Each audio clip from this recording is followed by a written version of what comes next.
Okay, so this next one we're speaking a little bit more about how you can become so much more confident over time and what really is the cause of the effect of confidence, because confidence is the effect. There is a cause that will help you to become more confident, and the cause is what we call competence. And what competence means is you simply being good at something. So you might have an ability, you might have a unique gift, but you haven't necessarily nurtured that gift as to why is the reason you're not competent. In order to become competent, you have to take consistent action, you have to continue to learn, to grow, to get better. So when it comes to becoming competent, there are certain levels that you've got to get through so that you can reach the pinnacle, which is what we call mastery. So I'm going to break down the levels of competence right now and help you understand where you need to ascend to in order to reach that next level of confidence. Because once you have confidence, that really is the that's the confirmation, and that's the what's the word I'm looking for? That's the feedback that the work that you've done has allowed you to become a certain type of individual who can work around fear, right, and can manage their fear to a certain point where it doesn't have a negative impact on you. So when it comes to having the levels of competence, we start out at the base level, which is an important place to start in recognizing that you're there. But when you are at this level, you don't know that you're there. So that's what we call the level of unconscious incompetence.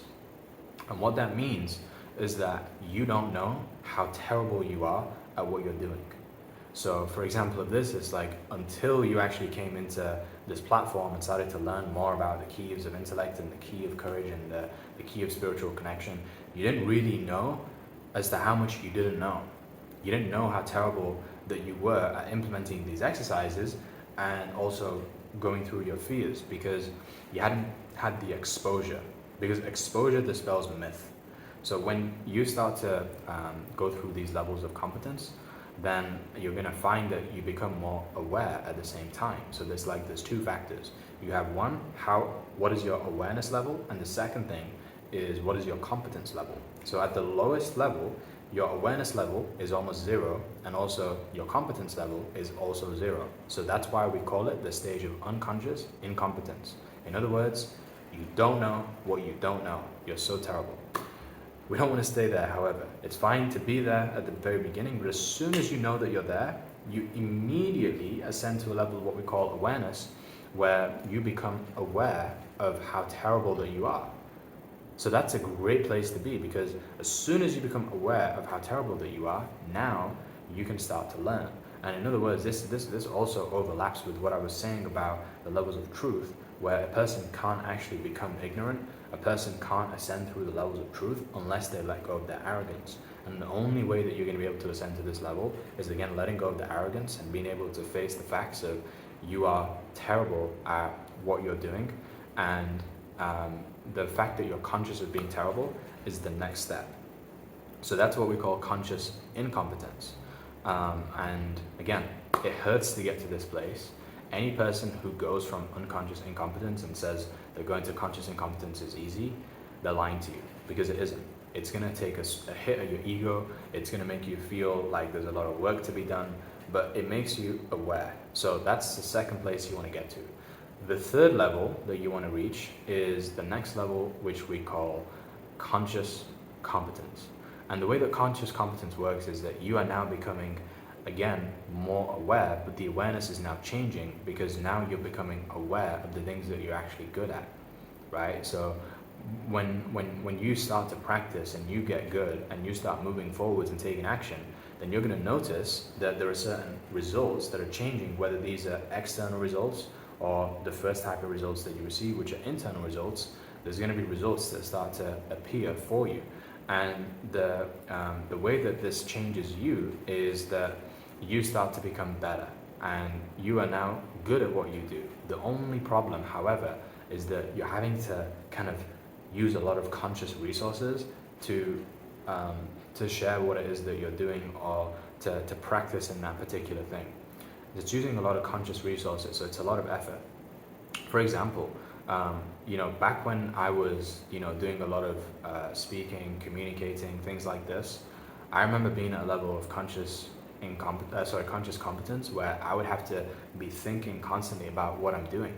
And it's great for me to be where I am right now because I'm just kind of doing this with very little effort, simply because one, I know everything that I'm talking about. I've been studying this for years and applying what I'm teaching. But at the same time, it's also that I've got to a point of not necessarily needing to use as much conscious resources. And that takes us to the pinnacle, which we call unconscious competence. But before I get and explaining what that's like, because it is really simple, I wanted to speak a little bit more about how you actually get from some of those lower levels to the higher levels. And there's only two things that can help you go from the lower levels to the higher levels. One of them is by learning, and the other one is by changing. And so if I see somebody is demonstrating two of these characteristics, of one of them having a high willingness to learn and the second one having a high willingness to change, then I already know that that person has a lot more potential to succeed in a shorter space of time. Because if somebody doesn't have a high willingness to learn or a high willingness to change, then they can't ascend to having the higher levels of awareness and higher levels of competence. So these are the two most important factors that you want to be thinking about, is how can I increase my willingness to learn? How can I increase my willingness to change? And from doing this, that's how you're going to increase your competence, which will in turn lead to you having a higher level of confidence, because competent people are confident people.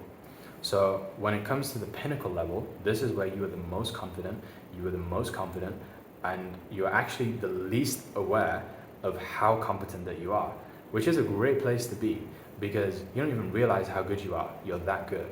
And when you're at a place of unconscious competence, this is where you're using very little conscious resources to still practice and do the thing that you're doing. So now you've reached a level of unconscious competence. We call it a level of second nature. And if you think about where you are right now in terms of the levels in this levels of competence, you will be at a level of unconscious competence in certain areas. I'll give you one example. If you're able to speak English right now, if you're able to speak your own language, and you can do so without necessarily thinking about what you're going to translate it to from a different language, then you're at a level of unconscious competence with that. But if you're trying to speak a language and you're thinking in your own language before you speak in the other language, then you're not at the level of second nature and being unconscious competence. Where you want to get to, however, is that level of mastery where you can speak effortlessly in different languages. And another thing is, when you are at the level of mastery, it could be something as simple as tying your shoelaces. It could be as simple as typing on a keyboard without looking, things like that. You become unconscious competent with it by the amount of practice that you put in. And they say that to reach a level of mastery, it typically takes for a skill set around about 10,000 hours. So that's a lot of reps, and typically if you're putting in around about 4 to 5 hours a day, then you're looking at over 5 years, 5 to 7 years. So think about that when it comes to whatever it is that you're aiming to become confident in. If you want to become more confident as a business owner, if you want to become more confident as a husband, as a father, if you want to become more confident within your work, whatever it is that you want to become more confident in, understand that there's a process that you have to go through to become more confident in that particular area. And if you think that right now you are currently confident in whatever it is that you feel like you're pretty good at, ask yourself the question, have you actually put in 10,000 hours to that particular thing? Because if you haven't put in 10,000 hours to that particular thing, you are not even as confident as you really could be. Think about that. Now the question becomes, what do you want to become confident in? Who do you want to become as a person? And then from there, you can literally choose where you display that confidence, and then all of the things that typically seem as being scary to a person who doesn't have confidence, to you are no longer scary whatsoever, because you've done it a million times over. And that's why you see people who they can speak on stages in front of tens of thousands of people, but you get them to go and speak to a really beautiful girl, like they can't do that because they haven't necessarily had the 10,000 hours in that, but they've had the 10,000 hours when it comes to speaking. That's just one example. But ask yourself, what do you really want to become confident in? What fears do you no longer want to become really difficult for you to overcome?